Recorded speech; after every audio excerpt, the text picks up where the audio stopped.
Welcome to Lead with Clarity. This is a space for leaders who want to grow without losing themselves in the process. Each episode is a short reflection on leadership, influence, and the inner work that shapes how we show up for others.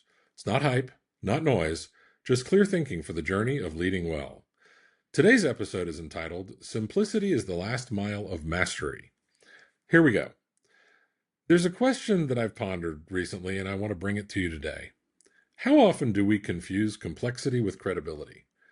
Think about the last time you sat in a room with someone who was clearly brilliant, but you left more confused than when you walked in. Or the last time you gave a presentation and could feel the room drift, even though every fact that you shared was accurate and well researched. That experience has a name. It's a clarity gap. And it's one of the most underexamined threats to executive presence that I've seen. Albert Einstein said it plainly when he said, "If you can't explain it simply, you don't understand it well enough."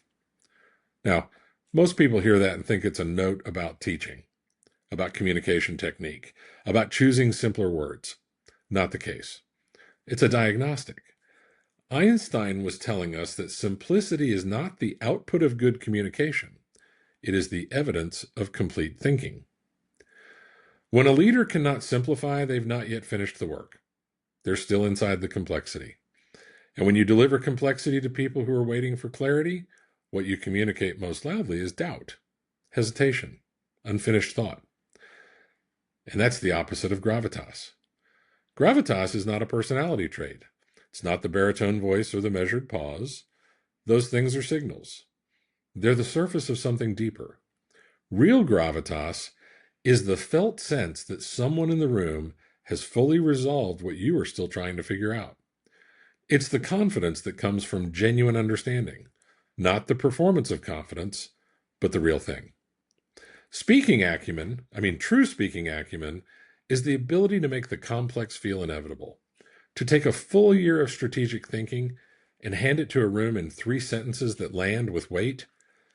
That's not a natural gift, but it is a discipline, and it's built through radical simplification. Here's where I see senior leaders get stuck most often. They've done the hard work, the research, the analysis, the synthesis, and then they present all of it because they want credit for the work. They want the audience to feel the effort that went in. But audiences don't want effort. They want resolution. They want to leave with clarity, not with a tour of the process. I often say, I want to know that the sausage is made. I don't want to know how it's made. When you lead people through every step of your thinking, you are not demonstrating depth. You are demonstrating that you've not yet made the final decision about what matters most. The most compelling communicators I've ever been in a room with share one trait. They have already decided what does not need to be said. That editorial discipline, the choice to cut, to compress, to land the point with precision, that's where executive presence actually lives. So let me offer you a reframe. The next time you are preparing for an important conversation, a board presentation, a high-stakes leadership moment, don't ask yourself how much you can include. Ask yourself what survives when you remove everything that is not essential. What's the one sentence that carries the full weight of what you need to say? Can you say it without qualification? Can you say it and let it land? That's the test. If you can pass that test, you're ready, and the room will feel it before you finish the sentence. So carry this forward. Simplicity is not the dumbing down of ideas. It is the disciplined elevation of them. The leaders who earn lasting presence are not the ones who say the most. They are the ones who say exactly enough, and the room remembers.